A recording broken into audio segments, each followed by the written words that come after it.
Virat Kohli shell-shocked, swings his bat in anger after most unusual dismissal, leaves Pune crowd silent. New Zealand had a solid first hour on day 2 of the second test in Pune as Mitchell Santner picked 2 quick wickets to leave India at 68 for 3 in the first innings, a day after the visitors were folded for 259.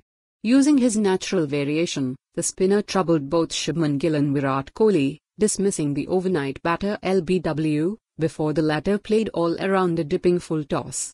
At the end of the opening hour at the Maharashtra Cricket Association Stadium, it was Kohli's dismissal that left commentators baffled. It happened in the 24th over of the innings when Santner angled in a low full toss delivery, which slid towards the middle stump. Kohli went down on one knee in a rather uncharacteristic fashion and went for the hack across the line, but the ball snuck under the bat and rattled against the middle and leg. The former India captain was left shell-shocked at his dismissal as he stood there for seconds, before swinging his bat in anger and later walking towards the dugout shaking his head with disappointment as Pune crowd were left in stunned silence.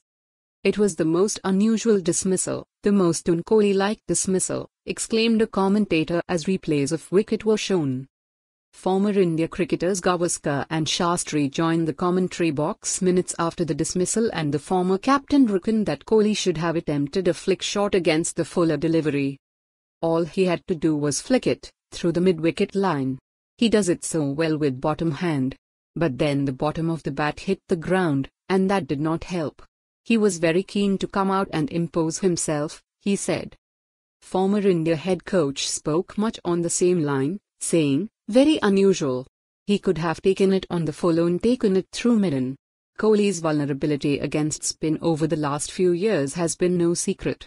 In the last 3 years, he has fallen to the variety 21 times in 26 innings on Asian soil, scoring 606 runs at just 28.85. And 10 of those dismissals came against left-arm orthodox spin, against whom he averages 27.10. Moments after the drinks break at the end of the opening hour on day 2, India lost opener Yashasvi Jaiswal, who scored 30 off 60 before falling to Glenn Phillips.